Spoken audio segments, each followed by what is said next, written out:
like to talk about middle of the field coverages and split safety coverages and the difference in how you can package them together to coach them. First of all, let me give you the philosophy of playing zone pass defense that we have. You know, first of all, you drop to an area, you reroute receivers that are running in areas that you would rather them not be. So drop and reroute is number one. Pattern match is number two, and this is with zone integrity. And number three is break on the ball. Now, that's our philosophy of playing pass defense. That's what we try to do. Now, there's three types of coverages that we play. We play zone, we play man-to-man, and we play zone man-to-man match coverages, which means that once you buy one, you got a man-to-man. After the pattern distribution, that's the difference. Does everybody understand what I'm talking about when I say after the pattern distribution? I'll just, you know, everybody counts receivers either from outside in or 1 through 5 or whatever, but the way we try to coach our players on pass defense is that, let's just say they run a simple, what I call base 4 here. All right, now, this guy was 1, 2, 3, 4, 5, if you number that way from strong to weak, or 1 and 2 weak and 1, 2, 3 strong. Well, after the pattern distribution, who's 1?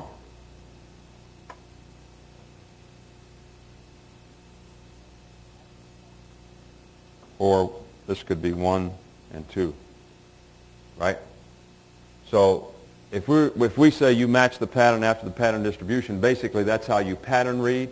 If you're playing zone, what you do is you extend your zone to the pattern match, but you still play zone. In other words, as we drop here on this side, this backer and this backer drop on a string based on what that guy does. And when he goes out there, this guy drops through the outside receiver. This guy always relates to 2 after the pattern distribution.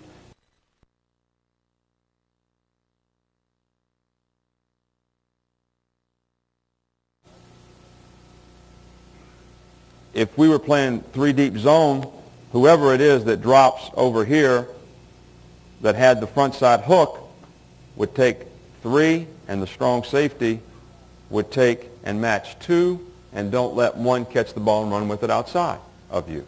So eventually you have to go through here, and obviously this is the weakness. They have 3 guys, you have 2 defenders. So you have to squeeze it with the corner from top down based on key. But that's what I mean by after the pattern distribution. So I'll probably say that a lot because that's how we coach our players. So I think it's probably good that you understand that. All right, now, first of all, this is how we teach our players a 3 deep coverage. All right, now we have 3. And this is what we show them. We have basically 3 coverages that we play with a middle of the field safety, which I think if you have a middle of the field safety, everybody coaches a quarterback. Is there a safety in the middle? Is there not a safety in the middle? I think. All right, but anyway, we coach the defense the same way. You got a middle of the field safety. You can play strong rotation zone, weak rotation zone, which to us 3 is strong, 6 is weak, or you can play cover 1, which is man-to-man with the free safety and a rat in a hole, or you can play cover 0, which is man-to-man with the free safety and no rat in a hole, 5 guys rushing. But those are all the middle of the field. But there's principles of middle of the field coverages that everybody needs to understand that stay the same in terms of leverage, horizontally and vertically. All right, now, the first thing we show a player, and it didn't make any difference if I was coaching junior high or the Cleveland Browns or the Houston Oilers. If we get a middle of the field coverage, that's what happened here. That's the part of the field that the free safety is going to cover. So everyone else's technique and leverage is based on this principle right here. That's pretty simple, right? Makes sense to everyone? All right, now, the second thing is if we're playing a three-deep zone or a man-to-man middle of the field coverage, the two parts of the field that we do not want the receivers in are those two areas right there, the darkened in part. And I don't know, is the high school field like a college field now? Did they move the hash marks a little bit in high school too? They left them out. So we got three different fields here. All right. Well, I can tell you from knowing the old college field, which is what you have, is that seam of the field is from 14 to 17 yards from the sidelines, which is your hash mark out 3 yards. Correct? All right. Now, if you have a middle of the field safety in here,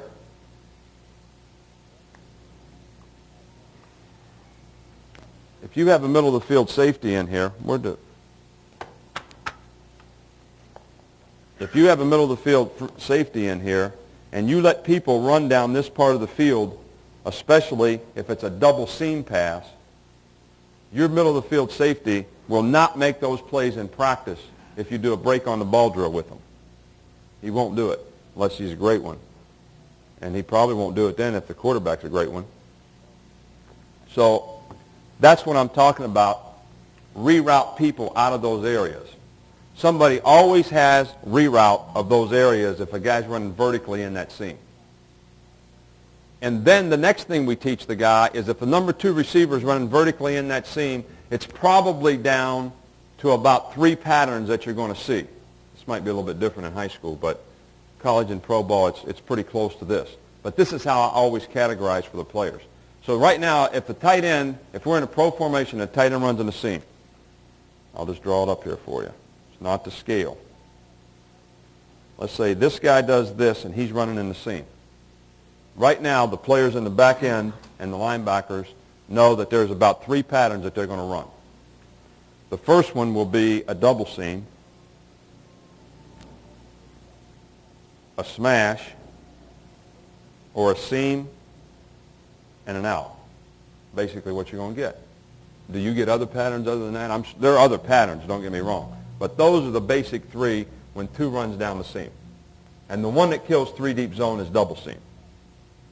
But the best formation to run double seam in is 2 by 2, 1 back set. Okay? Now there's a method to my madness. You know, we play cover 3 a lot when there's 2 backs in the backfield, but not very much when there's a 1 back set because of what I just said. Now, does everybody see my principle here? All right, now, if this guy tries to run in the seam, the strong safety in our defense, as he drops to the curl flat, we tell him, you drop to the seam, 10 yards deep in the seam. And why is that important? Because if you reroute a guy early, I always talk about keeping receivers cut off. In other words, you've got to stay on top of them to keep them cut off. It doesn't make any difference what you play, man-to-man, whatever.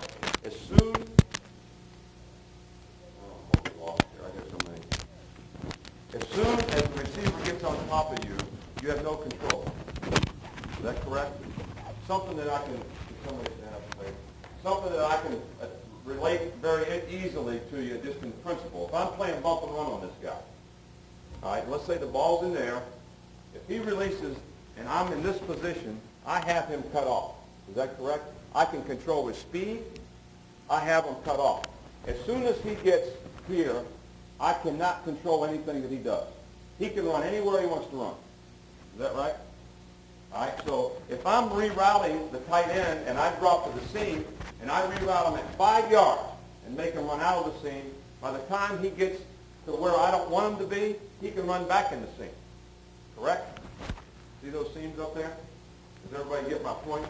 Now, if I reroute him out of the seam at 10 yards, if we have any kind of pass rush at all, then we won't have a problem with him getting back in the seam, or he'll get back in the seam deep enough that the safety will have enough air time that he can break and make the play on the ball. All right, so I'm going to drop to the seam, reroute this guy inside or out, and not let him run down the seam.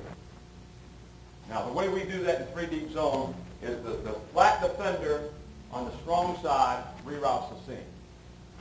The hook defender, the hook curl defender on the weak side reroutes the seam, because when the ball's on the hash, The flat defender can't do it, especially on your field. Now, in pro ball, we didn't do it that way. The flat defenders did it all the time, but the ball was always in the middle of the field. Okay? To me, you can't play 3-deep zone if you let guys run down those spots on the field. And you've got to reroute them at 10 yards, which means you have to be on top of the guy and make him run around you. Now, we had a no-bump rule, and they used to bitch all the time at the people we played against because we were big and physical, so we weren't going to let people run down the field. But we get on top of a guy, and if I'm Carl Banks and I'm standing on top of the guy to reroute him right here, and I'm 6'4", 258 pounds, I don't have to really hit the guy. If he just runs around me, I got done what I want done. Correct? All right, so that's the reroute. Now, if that guy's coming in the seam and I am this flat defender, who has the smash? The flat defender. So if that guy runs a smash, and any smash is a stop other than a 3-step in the first 10 yards of the down, I just forget the reroute and go take the smash. And when you cover the smash, you drive on the smash on the upfield shoulder of the smash. So, and if you do that, the guy can't whip back away from you. All right? If I reroute the seam and there's no smash, then I know I'm either getting double seam or out. So when I come off this, I'm going to push what I call the pull route, which is the out route. It's either going to be double out, this guy's going to run in the seam, that guy's going to run out. And that's where I got to go next. And I can't get there. But again, it's the philosophy of how you want to get beat. If you're going to be a good defensive team, you have to defend the middle of the field. You have to defend the middle of the field. You cannot let people throw the ball in the middle of the field. So rather than run out to take the out route away, I would rather not let the quarterback throw the ball in the seam, down the field. Make them throw it short and in the flat to beat you. Now, if the quarterback sprints out, you flood the coverage because now he can throw the ball in the flat effectively. And you should flood the coverage and play flow rule. But if you take the simple principle of what I said after the pattern distribution, if they flow and 4 guys go to one side, do your backer still drop to the flat and the hook on the backside? Absolutely not. If we're pattern matching, we're sliding everything with where their guys are. Right? Just like basketball. Zone man-to-man. Right? The ball's in this corner. You see guys move over to take the guy in their area. That's what we're talking about. If they move the whole field into this corner, then our whole defense would be over there leveraging that whole thing the same way. Okay. Now, let me talk about, if that's the case, and that middle of the field deal, is still in your mind, then if I'm a corner, there's a horizontal position that I want to maintain on a receiver. I'm not actually going to teach you coverages here, guys. I'm going to teach you more principles. All right, so if that middle of the field player, and we had that diagram up here like this, all right, is going to cover that area right there, like that other diagram was. All right, let's say a receiver comes out here. What is a good point that I would want to play inside or outside technique on that guy relative to my middle of the field safety? The further that guy is away from the safety, at some point in time I need to come inside of him. All right, now the divider that I give, and you can move it a yard or two when the ball's on the hash, is 10 yards from the sidelines. I don't know what our numbers in college is. Top of the number is 9 yards. Pro ball, it was 12 to the bottom. All right, so it's 2 yards bottom of the number becomes your divider. And this, it's 1 yard top of the number. I don't know what yours are. Maybe you got to walk them off. All right, but this is the divider, and I'm saying the ball's in the middle of the field. If that guy lines up inside of that, I'm going to play him outside technique all the way. And I'm going to maintain that position on him relative to my divider, not relative to my initial alignment. Does that make sense? The divider runs a plane all the way through the field. So if this guy lines up here as a receiver, I'm outside of him. If he stems me out to there, where should I be? Inside. Because if he's outside the divider, he's too far away from the safety for the safety to make a play. If the guy runs a slim post, so I want to be inside out on him. And I'm defending the middle of the field again. Is everybody with me? In other words, if he lines up there, I'm inside. And I say inside or outside relative to your divider. Relative to your divider. If the guy's 2 yards outside of your divider, you may be almost a yard inside of him. You don't always line up outside. You guys ever wonder, and there's pro ball teams now that the corners always play outside technique in a deep third. There are teams in pro ball that play that way. And if you've seen Jerry Rice, he's probably caught 1,000 slim posts in his career on corners that do that. In other words, he'll line up right here. He'll come down the field and stem the guy like that outside a divider, and the guy will backpedal and maintain the same position on him and outside technique, and he'll get him here, and he'll run that slim post and catch the ball right there, and the safety can't get there. And you just can't get it. But if you change the technique, then you can cut off the post. If he's going to run a post corner, on every route, it'll put you in the proper position. If he's going to run a post corner, he's going to stem you to here. Where are you going to be? You're going to be outside of him now. Now he's closer to the safety. The safety can help you in the deep part of the field. So that's the principle of how we teach horizontal position on a receiver. All right, now, how do you maintain position on a receiver when he comes off? I call it position maintenance. All right? Look, guys, backpedaling is the most overrated thing in playing in the secondary, in my opinion. And I used to teach him backpedal all the time until I got Everson Walls. The guy got 66 interceptions in the National Football League and cannot backpedal. Cannot backpedal and runs a 4.8 40 playing corner. But he can play in a half turn and maintain position and drive out of a half turn just as well as any player that I've ever coached could do it out of a backpedal. And Frank Minifield was quicker than anybody that I coached in terms of the great feet and change. But you can actually play the player closer in a half turn because what do you always have to teach your players? Backpedal, when the guy breaks your cushion down, turn, because it's going to take you time to turn. So you got to turn early. So what do you have to do to play in a backpedal? Actually keep more cushion. Right? But anyway, if I am going to backpedal, could you stand up for me? There's two ways that you want to maintain position. Now, to me, if I want to maintain position outside, I'll just take my ass and let my ass fall to the sidelines, and if I do that, that's going to make me go in this direction. Right? This is what kills a lot of corners when they play in the deep third if you let them do this. They'll turn like this, and then once they get going this way, they think they're going straight back, and they're not. Now, if you keep them square and you make them adjust their feet as they go, heel to toe, you get to the same place, and you stay square. All right? And when you're square, I think you have, relatively square, you have a better chance of adjusting, keeping position, and not getting disoriented. Now, if I want to go this way on this guy, I just go like this. Backpedal like this. If I want to change, it's just heel toe, no more than that. If I want to change and go this way, I just bring it back over here like this. Now you can let them turn their butt, all right, but when you turn your butt inside, and now that guy runs a square in and you want to squeeze them, your hips are turned out where you don't want them to be. Now, we play a lot of bail bump, have to move a little closer, where you play like this on the guy. All right, now, for me to maintain the position that I need to on this guy, all I have to do is I run off wherever he is on the divider, I'm going to be inside or outside of him. But I can play him a lot closer because if you want to take off now, go ahead. I got you cut off, right? I'm already running with you. Keep him cut off because if he gets on top, what happens? All right, now, run an out route. He disappears. I can roll over and be just as close to him. Closer than being off of him, right? And if he runs in there, I can just squeeze him right off relative to the divider. So really, to teach kids how, and most kids cannot backpedal very well.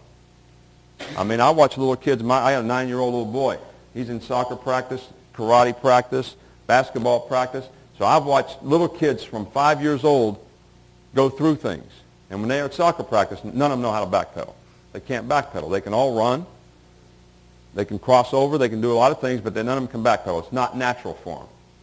So But if you teach players to play in the back pedal, I'm not saying you shouldn't. I'm just saying that they need to learn how to play in a half turn. It will help them a lot. Does everybody understand the principle of the horizontal position you've got to maintain? Now, the vertical position that you want to maintain if you play in the back pedal has got to be 2 to 4 yards. And it's got to be relative to your speed to his speed. But I wanted to use that principle there. And then if you take the pattern matching principle that I talked to you about earlier, that's how your underneath coverage goes. If we're playing 3 deep zone, all right, and when we put 3 deep zone in, this is how I do it. And I know you guys are going to say you're crazy, you can't do that. But I teach everybody there everybody's drop. Because when we play nickel against multiple personnel groups, you've got a strong safety playing the front side hook. So you relate to the spot and the drop and how you relate to the pattern in that spot, not just your position. And I'll give you an example. Whether it's 3 deep zone,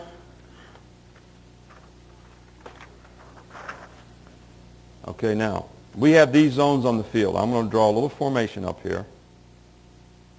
All right, we got a flat, we got a curl, we got a hook, we got a hook, which extends to the curl and the flat, right? All right, now, if we're playing cover 3, we actually have a guy that drops to the curl flat. We have a guy that drops to the strong hook, weak flat. Now, and we have 3 deep players on top of them. Is that correct? All right, now, if we're playing cover 3, this guy's a strong safety. This is the will backer. 2 inside backers are the hook players. If we're playing cover 6, which is weak rotation, this guy's a safety. This guy's the will. This guy's the Mike. This guy will end up being a Sam. If we're playing 3 buzz, which means we're playing an 8-man front with the safety in the box, this guy right here is a safety. This guy's a Sam. This guy's a Mike. This guy's the will. If we're playing 6 buzz, this guy's the will. This guy's a safety. So what I'm showing you is that when you teach it, rather than teaching 3 different coverages and 3 different cloud buzz, which means backer support, safety down inside to get an 8-man front, you just teach everybody these are the principles of your drops when we play 3 deep zone. All right? The guy that's dropping to the weak flat, we drop him inside out on the outside receiver. Unless the guy's inside divider, then he'll go outside of him, 10 yards deep. Keys number 2, the number 2 receiver, whether he's in the backfield or on the line. If that guy runs in the seam, this guy's got to reroute him. But what are the patterns going to be?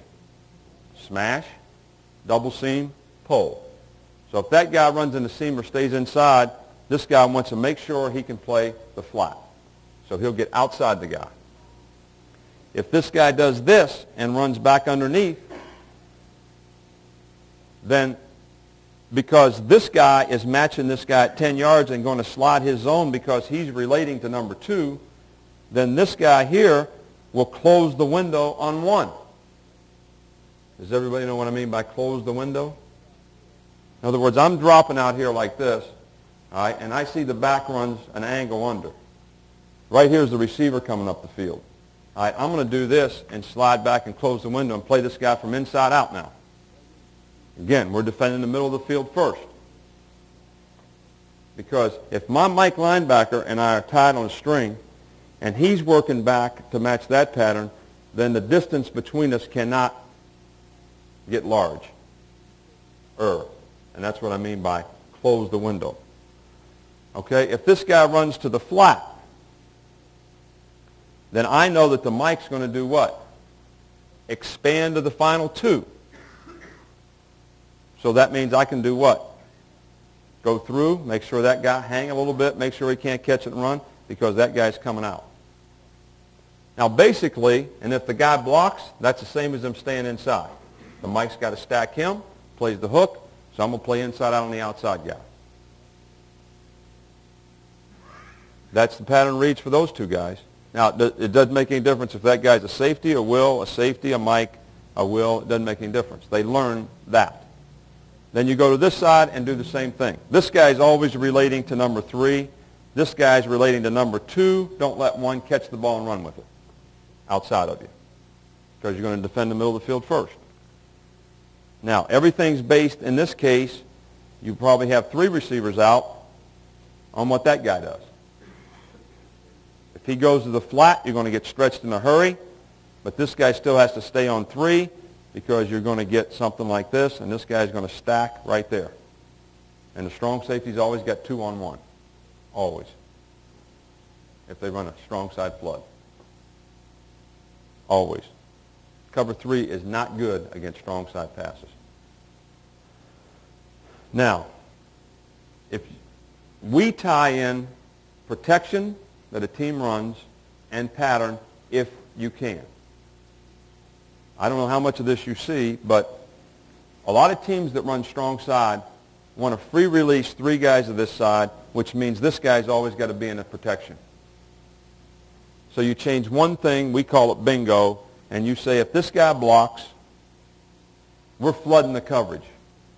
If he just checks, we're flooding the coverage, because where's the quarterback going to throw the ball? Strong side. His read is strong side. The guys running out for a pass on the weak side are they're practicing running routes. They're not catching any balls. All right, so as soon as I start to drop, this guy's the back. He checks. He's in the protection. I flop over, yell bingo, and everybody floods, and we match 1, 2, and 3 strong. That's where the ball's going. Just like flow pass rules, except they both go that way when you get flow pass, and it's easy to read. So this guy's always going to relate to the final 3. He's got the hook curl. Now, the corners, read the 3-step drop. Line up on your divider, inside or outside technique. Squeeze number 1 man-to-man unless 2's running in the seam.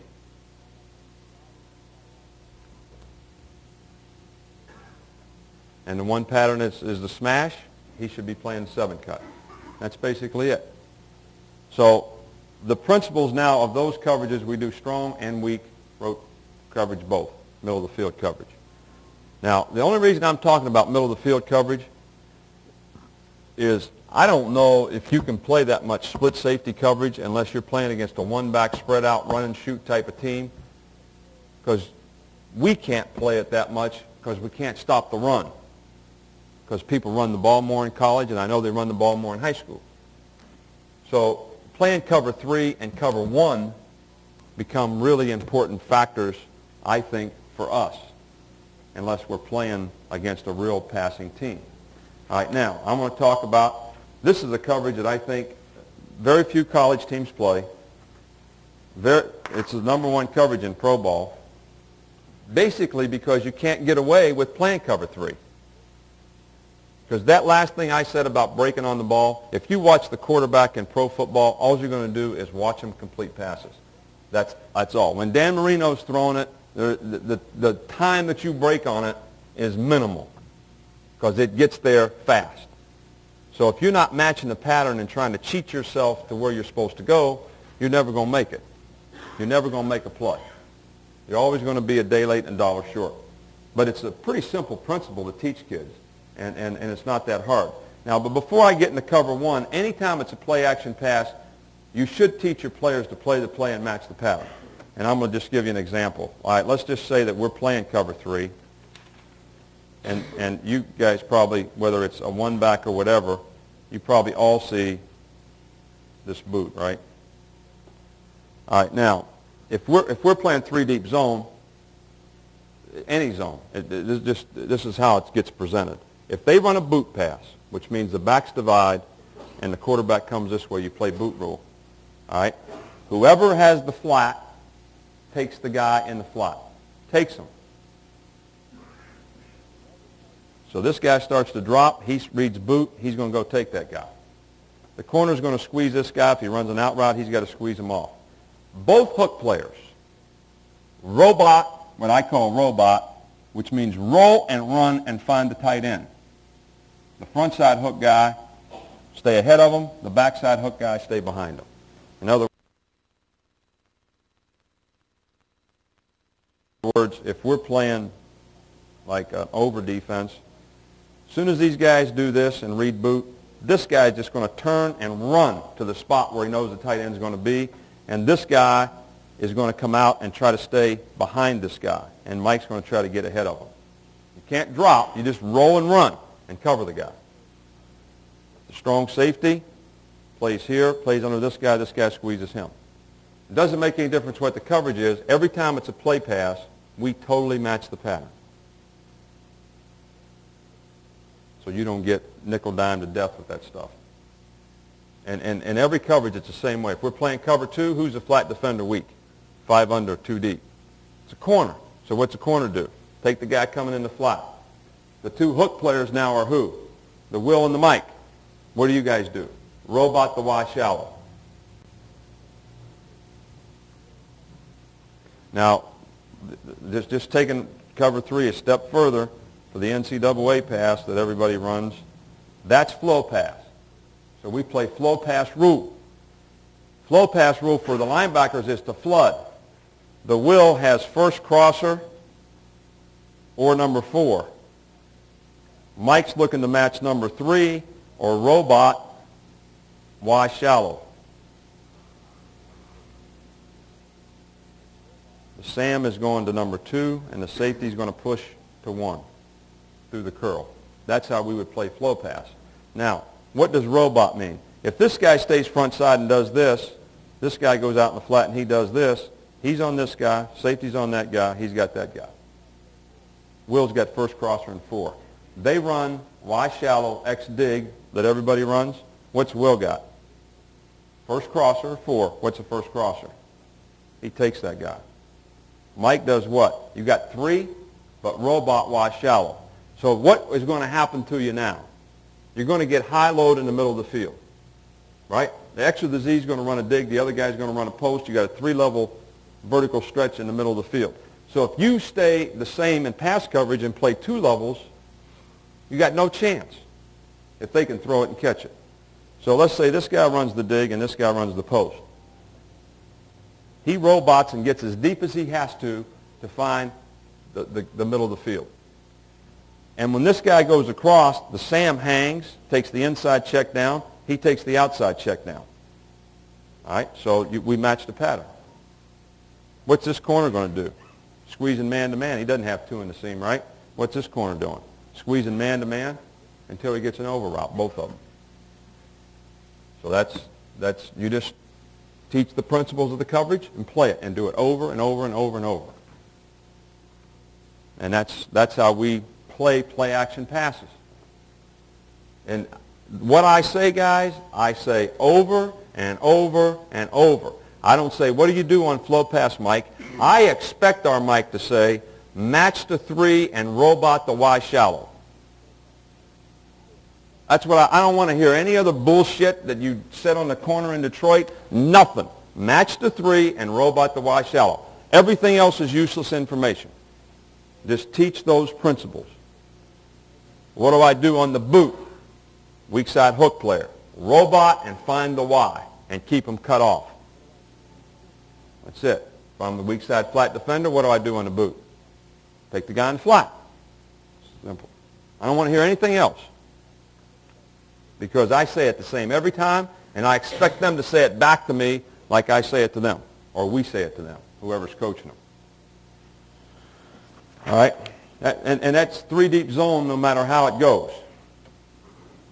All right, now, the best pass coverage is to defend in the middle of the field, in my opinion, and I think as a high school coach, if you could play it, and you can play it off, you can play it bail or whatever, and again, it's a middle of the field coverage, and that's what I'm talking about. Then I'm going to talk about split safety coverages here in a minute.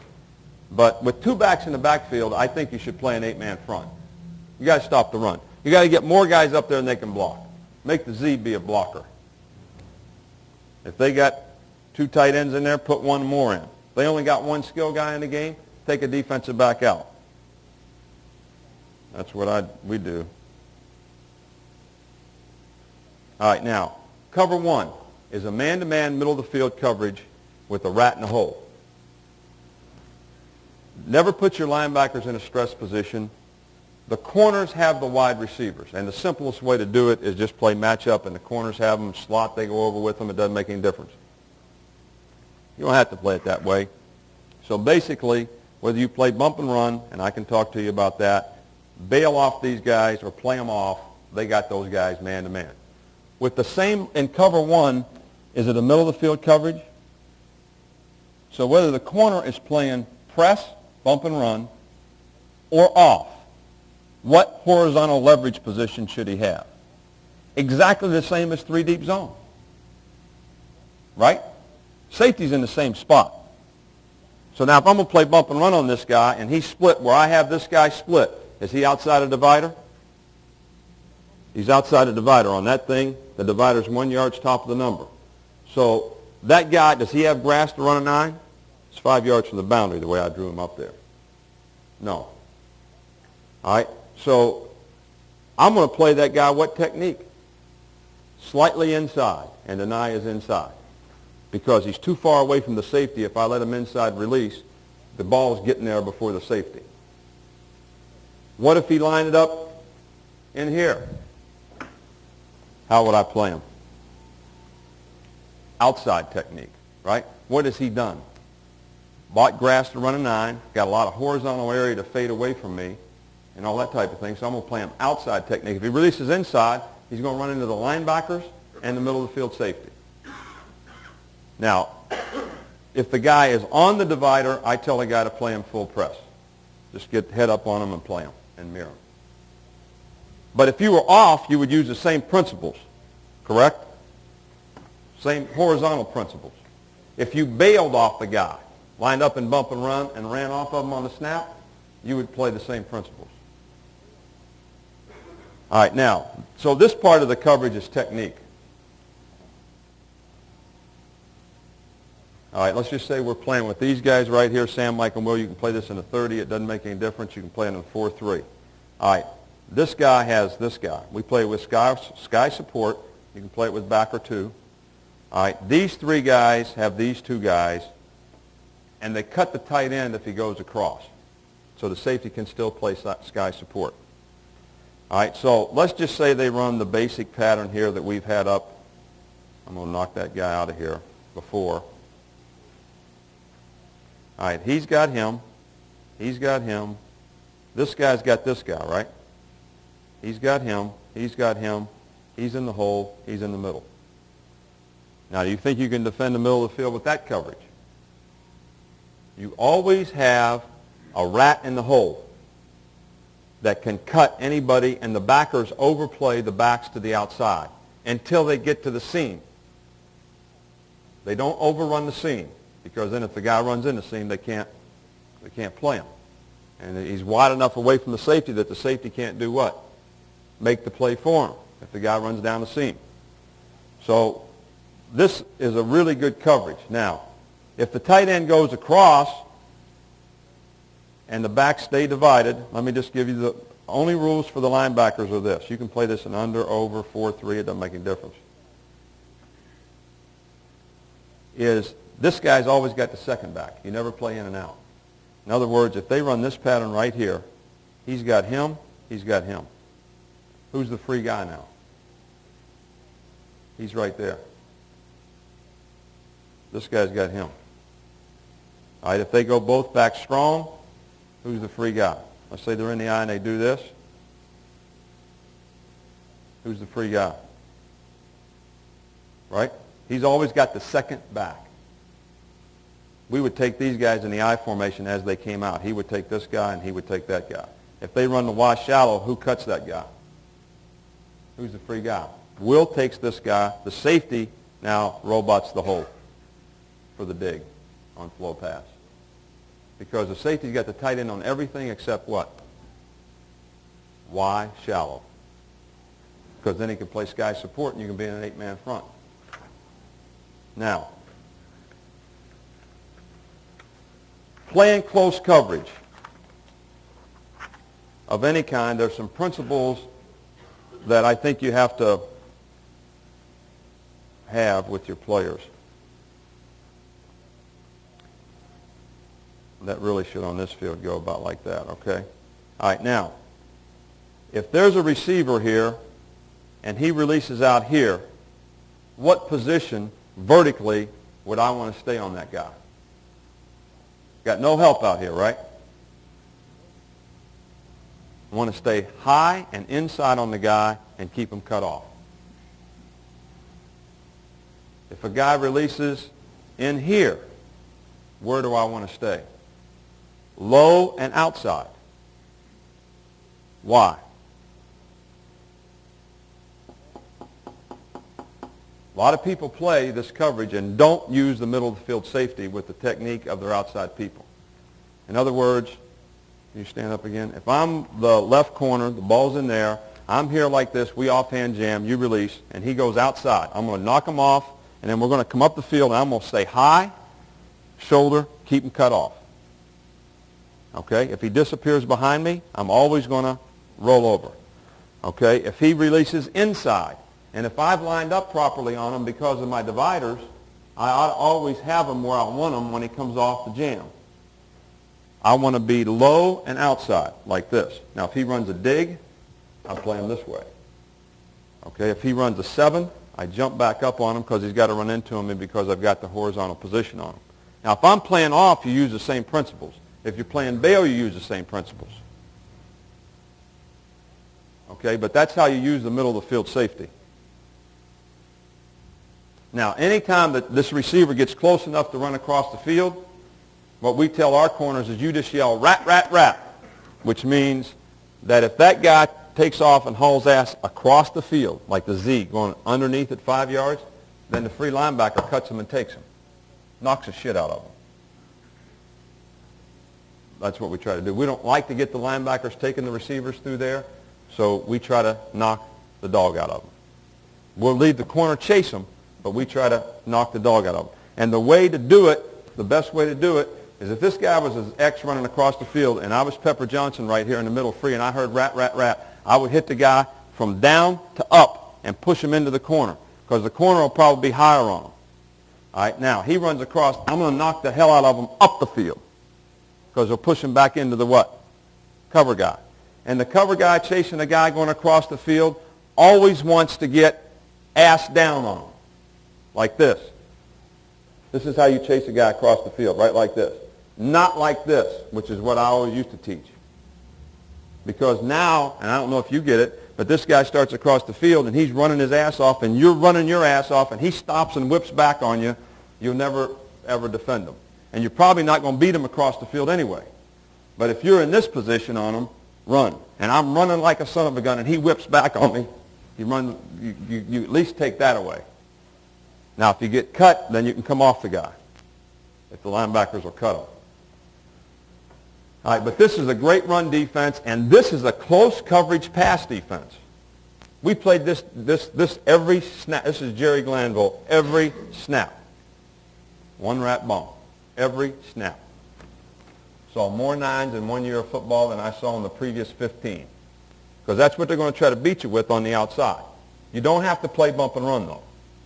You don't have to play bump and run. But this cover 1 is a real good coverage. It's a simple coverage to teach. Teach the strong safety. If I'm the strong safety and this guy's the tight end, we line them up 3 by 5, all right, just like we would in cover 3. If that guy blocks, we're run supporting. All right, and if he blocks down, I don't have him across anyway, right? If he releases up the field, I want the safety to run to what position on him? Is he inside the corner's divider? So I would be outside and what? Low. So I want to cover the tight end like this. I don't want to run up here and let the guy do what? Push off of you. So as he, back up a little bit so we don't run on the podium. If I was like this right here and he released up the field and he ran that little hook, I would get in this position on him right here, low shoulder, and play him like this or whatever. If he runs down the middle of the field, what's going to happen? Who's there? Safety. So why would you play him high? You can't deny the throw if you're playing a guy high in cover 1. Okay, does anybody have any questions about that? It's just pretty simple. Okay. All right, now, split safety coverages.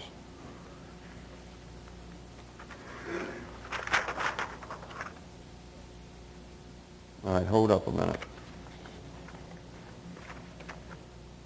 All right, I got the same kind of diagram for split safety coverages.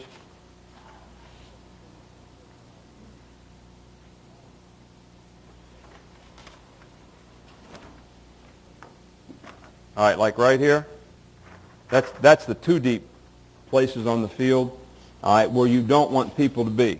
You don't want them to be in here, and you don't want them to be out there when you're playing too deep. All right, now, what's the principle if we play zone and we say the first thing we're going to do is drop and reroute? That's our philosophy of zone, right? Second thing is pattern match. Third thing is break on the ball. The seam of the field always stays the same. So where is the seam of the field? Now I'm telling you, I got... Can you hear me? No.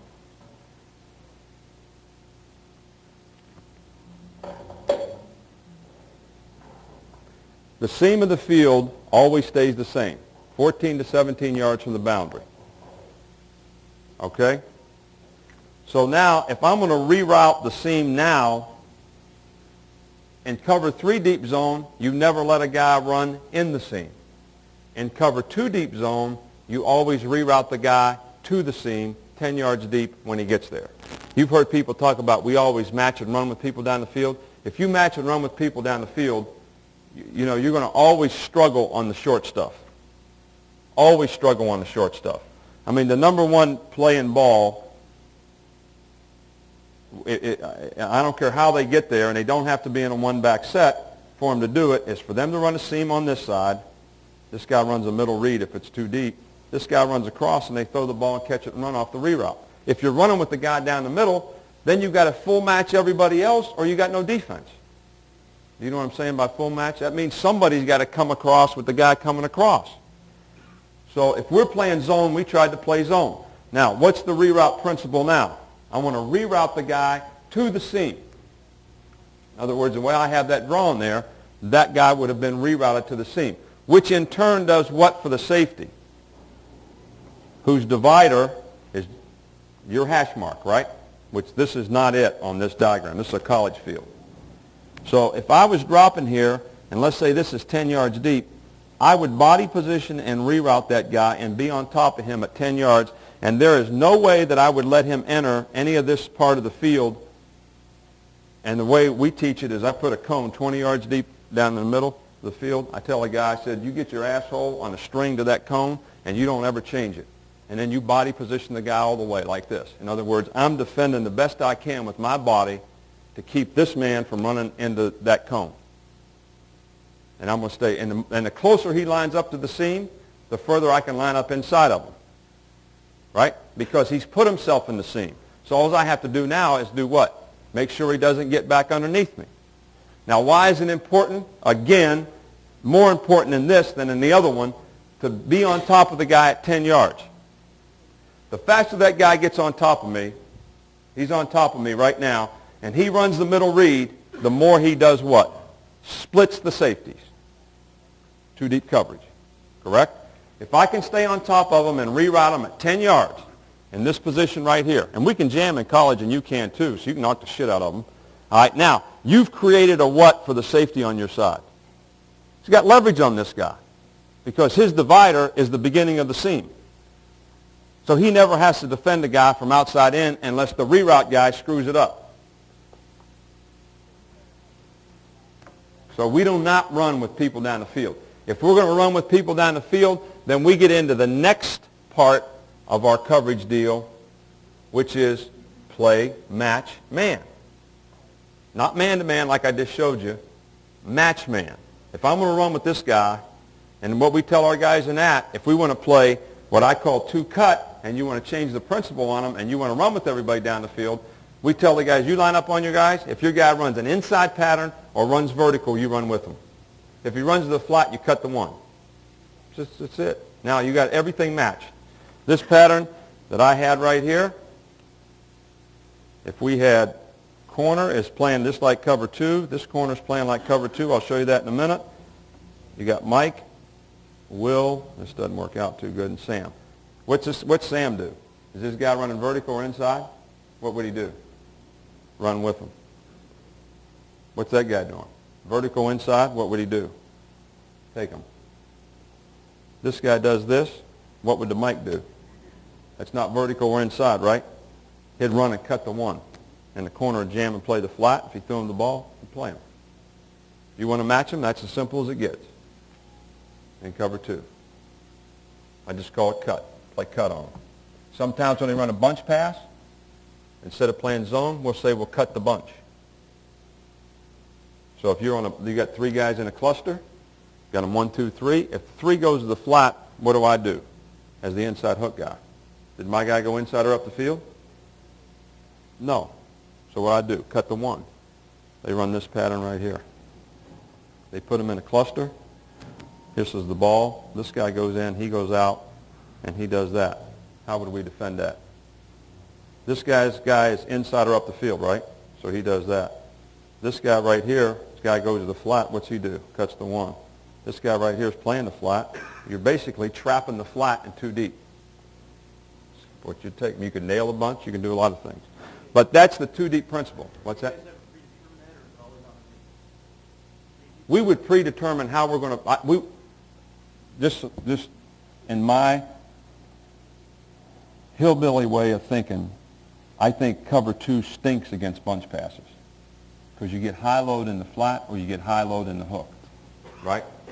And in other words, if they run this pass and you're playing cover 2, this guy's got to play soft because that's the one that he's got to worry about. Well, when they're bunched, he's got to play so deep to take that away, and the safety's got to roll over the top of it. They throw the ball in the flat, you got nothing. What we would play a team, I would say that all 3-man bunches in cover 2 we're going to nail this week. Nail means you play quarter-quarter principle. And nail basically is, you got 3 guys there. It's a 3-man bunch, right? Called nail. Nail means I got the first out short, first in short, first up outside, first up inside. It's like a box. Now, if we're playing zone on that, which means we're only matching the pattern with what? Zone with zone distribution, zone integrity. If we call box, then we take a man. Once we get them and buy them, we take a man. Why do we need 2 calls? It's the same pattern match because it's relative to what they're playing on this side. If they're playing zone on this side and this guy runs across the field, you don't need to carry him back. You just slide back with him zone-wise. If these guys are playing man over here, then you might box that bunch because now when this guy does this, you've got to take him back because those guys are playing man-to-man or some kind of match coverage on that side. Yeah. Okay. All right, does anybody have any questions? Now, basically, one thing I did want to talk to you about is the jam of cover 2, how a corner jams in cover 2. We always tell a corner in cover 2, you really want to be strong with your outside hand. I also tell the corners that if you move your inside foot first, you'll decrease your chances of crossing over by about 60%.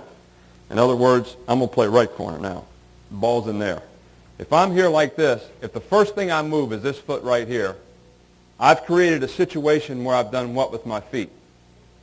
Got my feet outside my shoulders. And as soon as you get your feet outside your shoulders in any athletic event, you have to do what? Take another step to be able to move.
over with the turn, which I don't like because you can't see. So if he goes outside, I'm only going to try to hit him with this hand because I want to turn this way. And our guys, a lot of them, they'll be hitting the guy and be like this. They're already turned, so they got the guy cut off when they lose them. Inside, you can hit him with both. All right, now, a lot of people in cover two, when the guy inside releases, they backpedal the guy out like this. We always tell our guys to play a sail technique, turn it top side like this and come out like this. Why? Because I want to defend what? The 7 back to the flat. If I'm like this, I have to play deeper to play the 7 because my back's to it. I can see the ball and I run into the 7 route this way and don't have to play as deep to split the zone, and I got a better chance to get to the ball in the flat.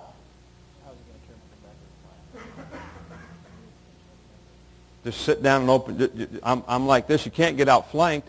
Ball's thrown in the flat. I'm going to plant on this foot, open the hips and turn, get your knee over the toe, and accelerate right there. That's how we would try to play it in cover two. But I think the principle of the outside hand jam is real important in cover two. And I think when you play split safety coverages, I'm going to talk to you about just one more second. I know you guys were trying to kick me out of here, but I don't have any more sheets.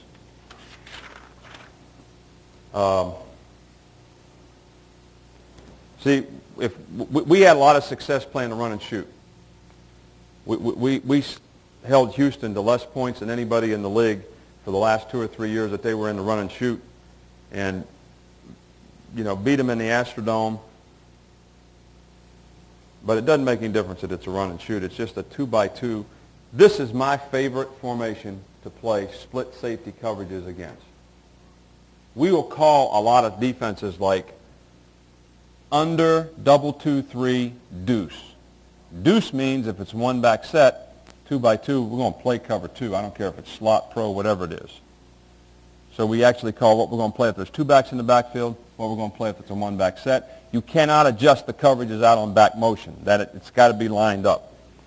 All right, but anyway, what we would do here is we would play principles of coverages on a side. So we play cover two. We just discussed that, right? Probably playing nickel here, but this guy's a Sam linebacker, and I call him a star. Okay, so we play 2. Mike's relating to 3. Will's over here. Corner's playing his deal. All right, now the next thing that we would play is cover 8, which is quarter-quarter, which means now this corner is going to come off, safety's going to go here, and now when we play quarter-quarter, what are we playing? You got the first out, short, first in, short, first up inside, first up outside. Can do it from the same look, run the corner off. All right, now, if this guy runs to the flat, what can this guy do? Double that guy. If this guy runs vertical, he has to play him inside out. Play him inside out. You're going to end up taking him. Who has the smash? The flat defender, who's always the guy that has the first outside. So if they run this and this, he's back here, he takes that. It's all over. That's quarter-quarter principle. All right, now, what do you teach the corner when you're playing quarter-quarter on 2 guys? We tell them this. You line up on the divider like you always would, but if the number 2 receiver goes vertical, you got to get inside technique. Because if you play this all the time, you're going to get this pattern right here. And if the corner, what's a safety have to do? Take that guy. What's a corner have to do? Take that guy. Double post. Or a deep spin route. But if you mix this up, and then the other thing that we would play against Houston is that we would play cut, which cut is cover 2. Now you carry the guys. You don't play zone and reroute. You carry them. I'll just show it to you on this side. I already talked to you about it once. All right, here I am. Here he is. Here he is. All right, if this guy runs there, what do I do? And cut, one simple principle. My man runs inside or up the field, what do I do? Run with him and carry him and cover him. If he runs to the flat, what do I do? Cut the 1. So if this guy does this and that guy does that, I'm going to do this, I'm going to do this. That's really my match. I got a half safety over the top. It's just like playing 2-man except you got better leverage on everybody because you're taking them after the pattern distribution. If this guy goes vertical, who's got him? He's got to take him. We play no smash rule when we play cut, so the corner stays in the flat, plays this guy. Just stays in the flat, and he'd play the smash. If they ran this pattern right here, hook, hook, there, what would we do? Jam this guy'd run with him. The Mike's guy went to the flat, he'd cut the one. But if you just took those three things right there on split safeties and played those three things and maybe a little bit of two-man, five under man, quarterback would never know what happened. Every now and then you can line up in this cover two look, run one of the safeties down and play cover one. You get 8 guys in the box, 8-man front against this stuff. I mean, you're in good shape. And you can do it all out of the same look, and it really keeps the quarterback screwed up. So would we play these same principles against trips? No. Trips and two backs in the backfield, 3-deep zone is good. Flood the zones, do all that stuff. Split safety coverages are good, I think, against this type of thing. Am I done?